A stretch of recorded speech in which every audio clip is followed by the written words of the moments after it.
Good morning sa lahat ng mga nagtatanong doon sa ah, driving style, doon sa upshift at saka downshift. Ang upshift ay pagpadadagdag ng speed.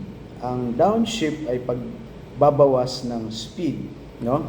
So meron tayong tinatawag diyan na exhaust brake at saka yung deceleration. Yun yung tinatawag na engine brake through transmission.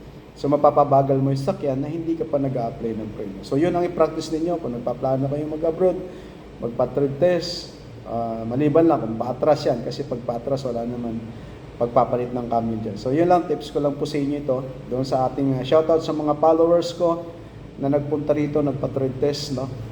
Alam ko pumasa kayong lahat.